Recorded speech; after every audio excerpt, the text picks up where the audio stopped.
Welcome to the Three Questions Webcast series. I'm Wayne Baxter, Executive Director of One Capital Management. At One Capital Management, we develop and implement strategies to enable our clients to grow, protect, and ultimately distribute their wealth. And we do that by offering investment wealth management services. Thank you for taking time to check us out. Now, my clients are often referred to as cross-border clients. Why is that? Well, it's because they're either U.S. or Canadian residents who wish to invest in US or Canadian dollars, simple as that. Now, our process is devised to advise clients in a way that includes a very detailed discovery and diagnostic analysis of their wealth management goals and objectives. And as one would expect, that analysis will include a review of their real estate financing needs. And with that in mind, I thought today would be a good day to invite my friend Jason Blatt, who is a real estate specialist with Wintrust Mortgage. So Jason, I want to thank you, first of all, for joining me. I should also mention that Jason and I have worked together where my clients have needed financing or refinancing on an existing mortgage. Again, Jason, thanks a lot for making yourself available. Jason is thank you very much, Jason. Jason is a Sherman Oaks, California-based mortgage specialist with Wintrust Mortgage. And Jason's service is pretty unique in that he assists clients all over the United States. So that's one of the things that's really unique, a little different than most mortgage specialists. They usually are state-based. They work on maybe 2 or 3 states, but Jason has worked with me on clients across the United States and has done a great job with us. And he also, another important fact, he also specialized in assisting Canadian foreign nationals who need real estate financing here in the US. And again, it's a great benefit. We've actually just recently been discussing a case where a family is moving from Toronto down to Texas. So lots of interesting times here in the world of mortgage financing. And Jason, we should just get right into it. The 3 questions today are questions that a Canadian foreign national should ask before applying for a conventional mortgage here in the US. It isn't quite as straightforward as one might think. And so why don't we start off with the first question, which is obviously, what is needed for a Canadian foreign national to get a conventional loan here in the United States? Oh, thank you, Wayne. So yeah, there's a few simple items that we need in order for a Canadian foreign national to get a loan. The number one, most important, the Canadian foreign national needs to get a U.S. Social Security number. That's the main thing that's needed. What goes along with that, in order for us to pull a U.S. credit report, we got to have that Social Security number.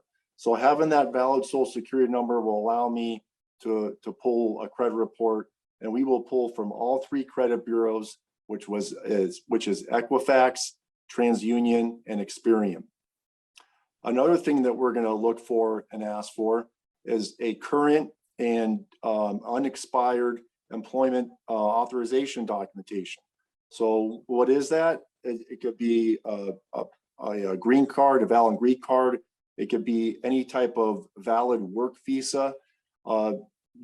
These couple items are basically what we need just to make sure that the foreign national is here properly. In addition to that, then we can, once we have those 2 basic items, then we can talk about different down payment options. People can go as less than 5% down, 3.5% down in some cases, and obviously 20% down and more is an option as well.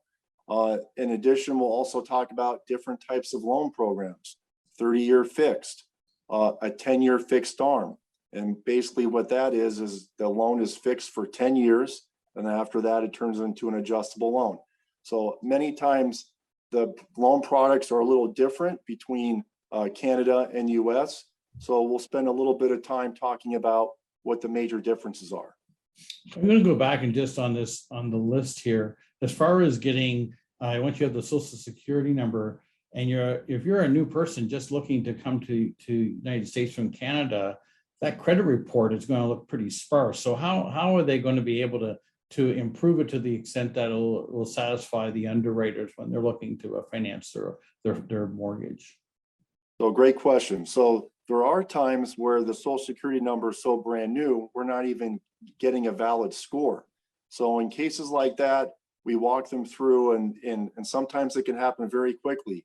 where they need to apply for a credit card, use that credit card, on a consistent basis, always paying down the balance. And typically it could be as little as 30 days and as much as 90 days within that time frame of them establishing credit, using a credit card and that type of thing. They can at that point get a credit score. Okay, good to know. So it isn't a 1 to 2 year process. They could literally get it done within 30 to 90 days. Correct.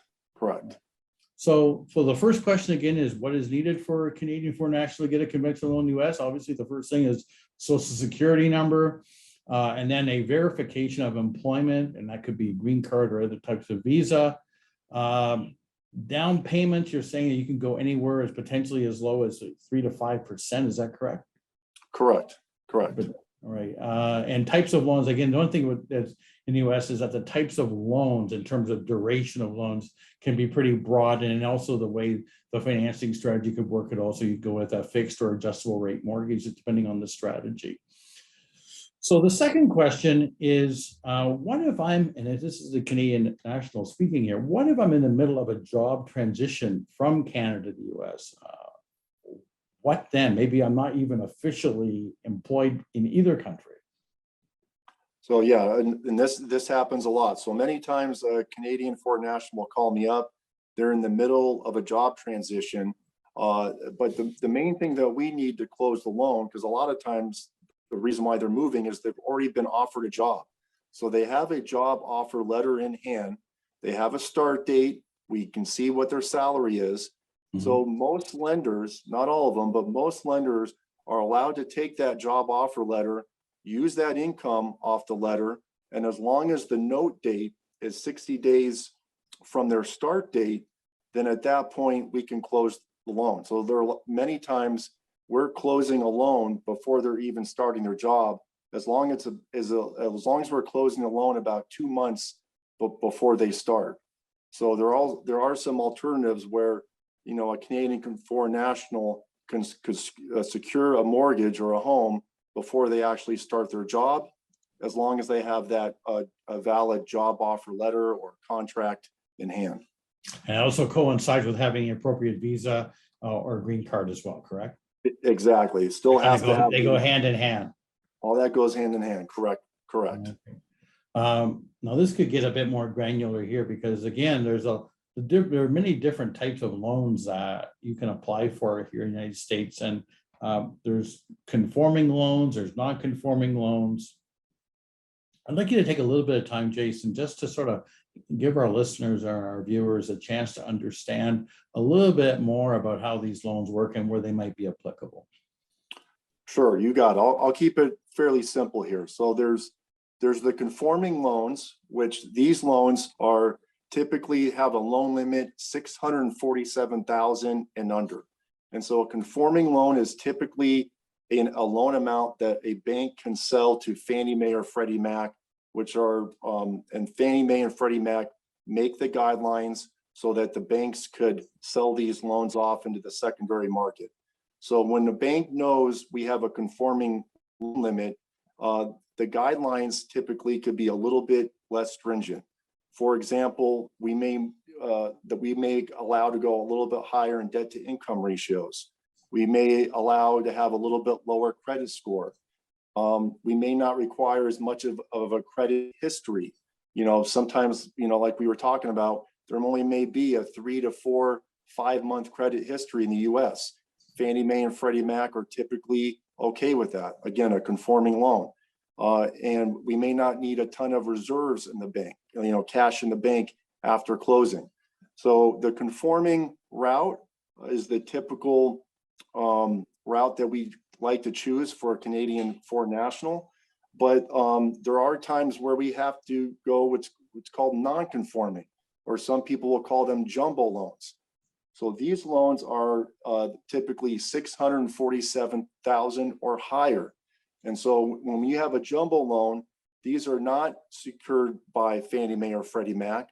So the lenders have to do a little bit more due diligence in underwriting the borrower. So they may want to have a higher credit score. The debt to income ratios, they may want a little bit lower. They may want to see significant reserves in the bank after we close, because these are loans that typically the lenders are going to hold on to, that they can't just sell off in the secondary market. So they're going to be a little bit more strict on them. And they may also want to see maybe 1 to 2 years of credit history on a report. And sometimes that could be an issue for a foreign national just establishing credit. So they can't, a US underwriter will not use a Canadian, the equivalent of a Canadian FICO score. Will they look at that at all, Jason? And there are some lenders out there that will look at that. Those type of lenders we call, I want to call them Alt-A. I don't want to call them subprime, but these lenders may have a little bit higher rates, and they're going to require higher down payments. But they will, in certain circumstances, they will look at that, but it's not going to be choice one of where the borrower is going to want to go to. It's going to be, if that's the last option, then that could be an option if the Canadian foreign national needs to secure a loan. We recently worked on a case together where a client of ours was looking they were a cross-border client living in the state of Washington. They were looking to buy another property in Utah, and getting you the information for that, I provided with you a fairly detailed overview of their income sources, because they had income coming from both Canada and the United States, and they also had investment accounts in both Canada and the United States.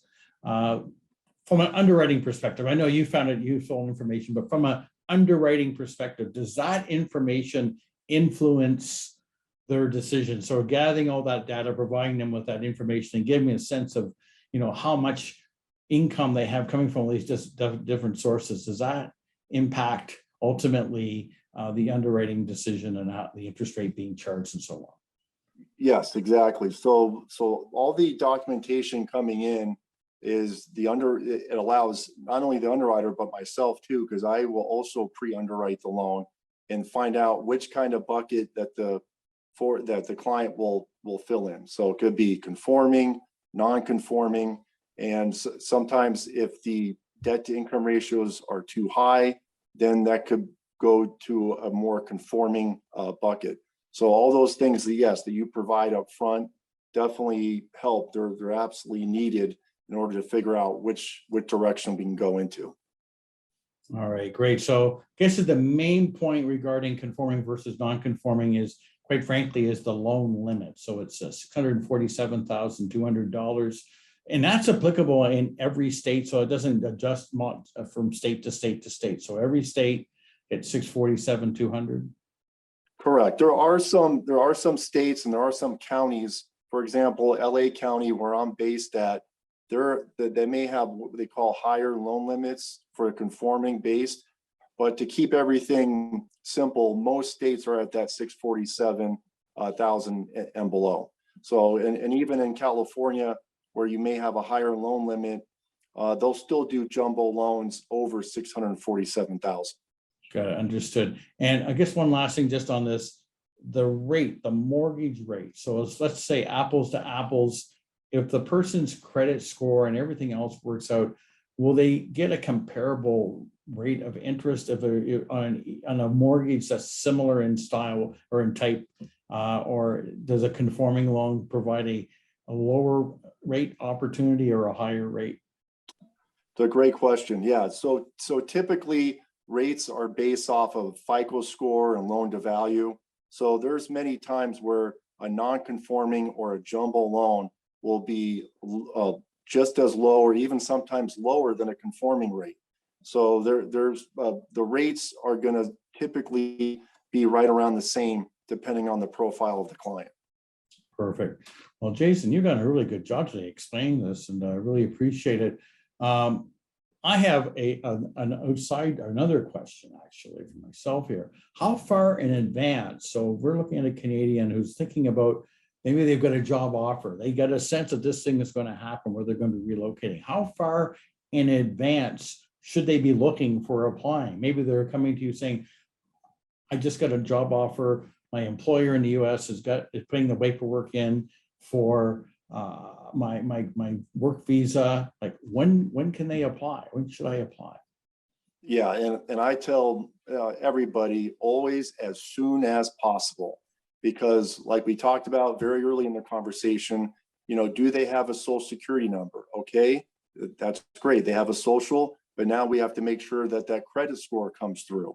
So all these things may take time to work on. And because they may not know if they have a credit score or not, the quicker they talk to me, even if they might be 3, 4, 5, 6 months out, it allows us to start a game plan to make sure that we're on track of which loan program we're going to do. Or if I don't have a FICO, I need to work on getting a credit card so I can establish credit. All these things are going to take a little time. So it doesn't hurt to get the ball rolling as quickly as possible. So if I hear it correctly, basically once they reach out to you and engage your services, you're going to walk them through right till they get to across the finish line, more or less. Exactly. In this day and age, because it's so competitive in the market, they really need to be prepared to make sure that they're fully approved. All right. Well, listen, Jason, I want to thank you very much for joining us today. You did a great job, and I really appreciate it. Jason, how would someone, if they wanted to reach out to you, what's the best way for them to connect with you? So I'm going to give you my personal cell phone. That's probably the best way. That area code is 818-822-9992. That's the best way to get a hold of me. Or feel free to go to my website, fairly easy, www.jasonblatt.com. And then my last name is spelled B as in boy, LATT.com. And all my information will be on the website, including email and different information about me as well. Well, so now, Jason, I want to thank you again for joining us and looking forward to continue working with you. You've been a great asset for my practice, and we've worked together on cases all over the United States, and look forward to continuing our relationship and working together going forward. Thanks. Thank you, Wayne. I appreciate you having me. I had a great time. Thank you. Okay, thanks a lot. That's Jason Blatt from Wintrust Mortgage. I look forward to bringing you these 3-question webcasts, and I hope you find them educational and informative. Please consider liking this video and subscribing to our YouTube channel. And to receive a notification when our latest webcast will be posted, please click on the notifications bell as well. Lastly, if you'd like to schedule an online Zoom consultation with me to discuss your wealth management needs, please click on the link in the description box below this video. It's titled Meet with Wayne. Thank you very much, and see you soon.